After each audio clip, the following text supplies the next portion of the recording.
Hello everybody, welcome back to Bandwagon Sports, and today I'm here on Cat Friendly, and I'm going to be doing my 2021 NHL Mock Draft 2.0, and it's been a few months since I did my first edition of this, and a lot of things have changed since then, so I'm here on Cat Friendly. I'm going to go until pick 15, so the Montreal Canadiens, and that's where I'm going to stop. So without further ado, let's hop right into this mock draft.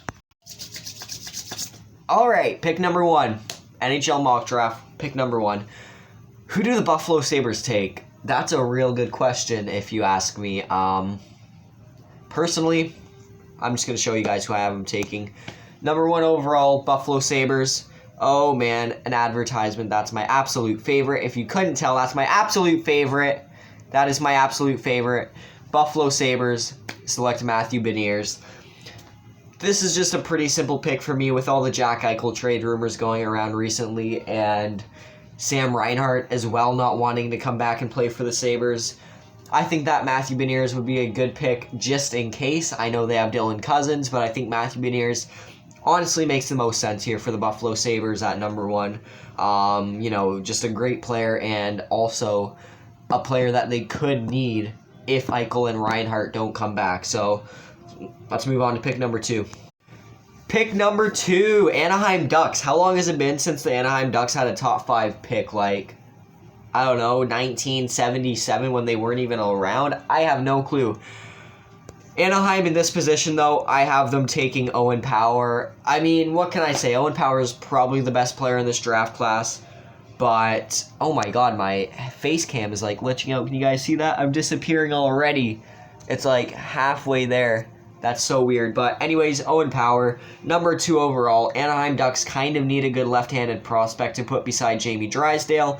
And Owen Power is arguably the best player in this NHL draft class. Overall, if I'm Anaheim, I'm picking the best player available as well as filling out a need at this spot. And I think Owen Power does a great job of doing that. So, let's move on to number 3.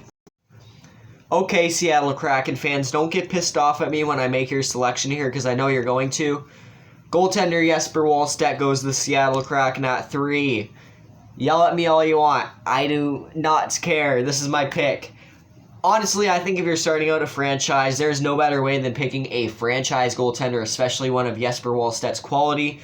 Excellent goaltender. Yaroslav Askarov compares, but definitely isn't better. What can I say? Wallstedt is going to be the real deal in the NHL. I mean, he might even be a goalie for Seattle year number 1. That would be pretty sick and pretty stupid, but it could happen. So at number 3, Seattle Kraken, they take goaltender Jesper Wallstedt. Okay, Vancouver Canucks fans, I know what you're screaming at me right now. Take Luke Hughes, put Quinn and Luke together, oh my god. Well, you got your wish. Luke Hughes is going to the Vancouver Canucks. Overall, this season for the Canucks was freaking miserable. And look at the rat's nest I have in my head. It reminds me of the Detroit Red Wings logo, which is that nice flow going off the back. Except I don't have that. But Luke Hughes, Quinn Hughes, the chemistry is going to be there. Oh my god, my hair is so awful. Chemistry is going to be there. I mean, Luke Hughes, honestly, the best purely offensive player in this draft class when it comes to defensemen. I don't know, he's just a really exciting player. I think bringing him to Vancouver to help build up that blue line makes sense, considering defense and goaltending was a pretty big issue when Thatcher Demko wasn't in net this season, so he can thank Demko for a little bit of defense, Vancouver. Luke Hughes isn't going to add any. Let's go on to number 5. Number 5, New Jersey Devils. Who do they select? Pretty obvious if you ask me. Swedish winger William Eklund. Him and Alexander Holtz already have so much chemistry with each other. Eklund's my favorite player in this draft class by far. He is a super skilled, super Swede, and I love my super Swedes, so Eklund going to New Jersey. Him and Holtz on a first line one day just gives me the shiver me timbers because I'm shivering in my boots right now. I'm actually shivering my New Balances right now if you wanted to know, but Eklund and Holtz, such a deadly duo if they both make a first-line impact one day. And you put them with a center, I don't know, Jack Hughes, Nico Hischier. Either one of them works out great for the Devils. Let's get on to this boring-ass Columbus pick. Oh, man, drafting for Columbus in the top 10 is, honestly a chore for me. Let's go see where this guy is. Boom. Oh, look at that. I found him at pick 28. Jarmo Kekalainen, the Columbus Blue Jackets select Aatu Räty. Just overall, Aatu Räty is a Jarmo Kekalainen type of player. He's off the board. He's not top 10 projected.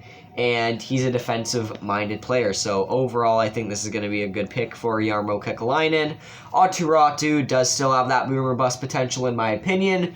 But the defensive game is there, just like Anton Lundell. I don't know why the hell he won't click, and I don't know why the hell he won't go.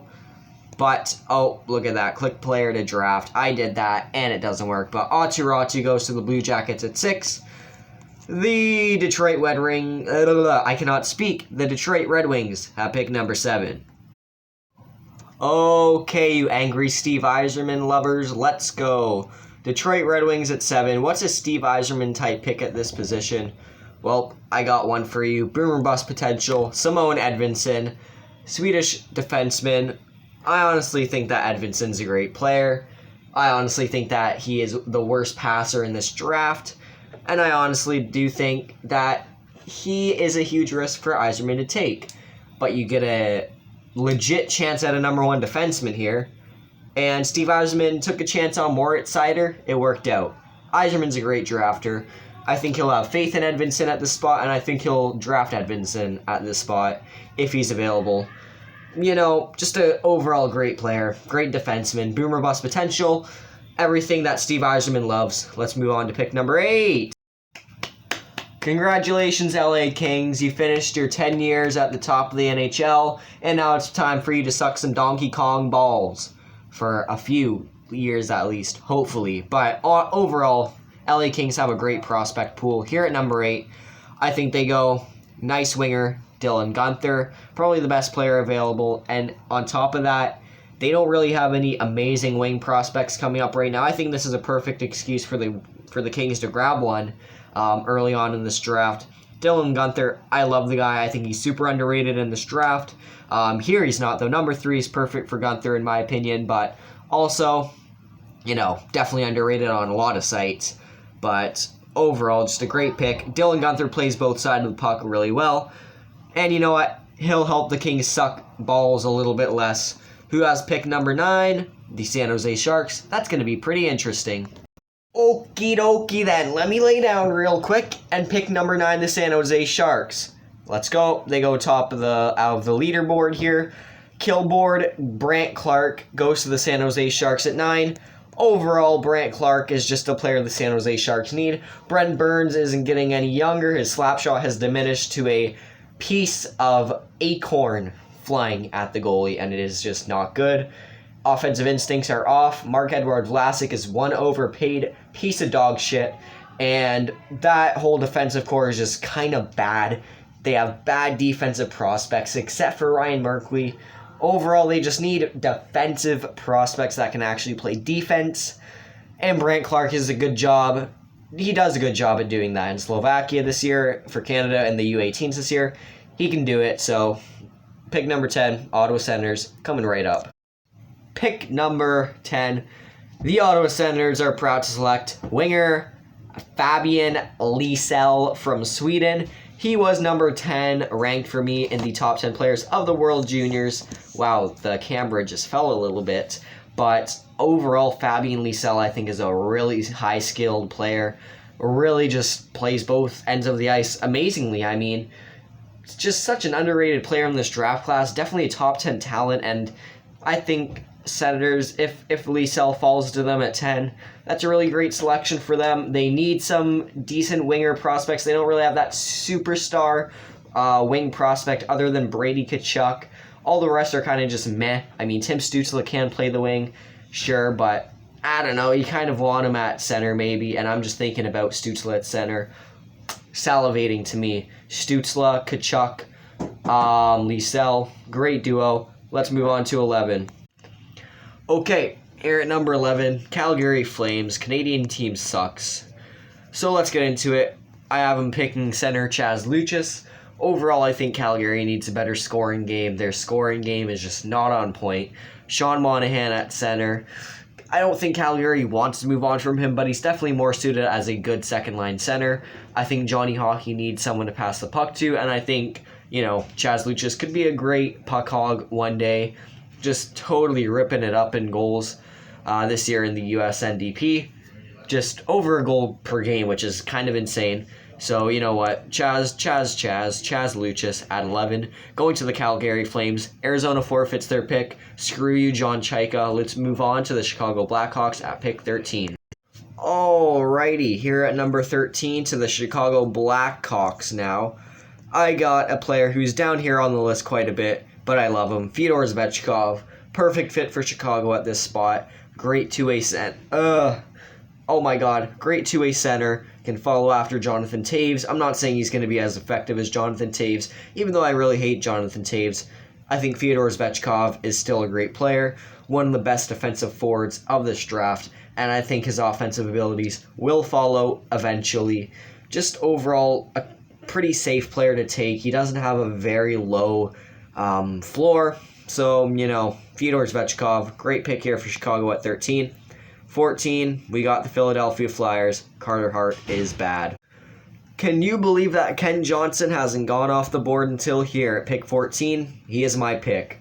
Ken Johnson, love the guy. Third University of Michigan Michigan guy off the board at this stage of the draft, and I think Ken Johnson is the best offensively out of all of them. He's dynamic in the offensive zone, and his defense is pretty ass, but with good offense, you have to have some defensive downfalls, and I think with an aging Giroux and an overall aging first line on that Flyers team, and aging forwards, you just have to add a guy like Kent Johnson to kind of keep up the offense. I think he can be a great center for Joel Farabee one day, a good playmaking guy, even though you might see Johnson more on the wing. The final pick of this draft is 15. To the Montreal Canadiens. It's actually not. The final pick of this draft is 17 is going to be 15 to the Dallas Stars. So I'm going to do that. I'm just going to take two random players to Montreal, St. Louis, and go 17 to the Dallas Stars. Sorry I'm rambling on, but let's get into pick 15, Dallas. Okay, here at number 15 to your Stanley Cup finalist Dallas Stars, I got Sasha Pastujov going to these boys, and I think Sasha Pastujov is such a great player for them. American-born, homegrown talent for the Dallas Stars, and he's just been awesome this year. In any setting Pastujov has played in, he's excelled, and I think that the Stars kind of do need to start reshaping that forward core, and I think a good way to do it is starting with Sasha Pastujov in this 2021 draft class. I just think that he's an overall great player. He deserves to be picked in the top 15, and I'm taking him here to Dallas. It just makes sense to me personally. That's it for this mock draft. Okay, everyone, so tell me how horribly I did down in the comment section below. I know that this is probably not an optimized mock draft for any of you out there. There's no way that your mock draft looks exactly the same as this, but I think this is a pretty fair representation of what I would personally have it look like in the 2021 NHL draft class, minus Hunter Strand and Samu Salmon at 15 and 16 to Montreal and St. Louis. But you got to get some classic Hunter Strand in there, obviously. But that is going to do it for this episode. Thank you, boys and girls, so much for watching. And hey, if you want to, if you enjoyed, hit the like button, subscribe.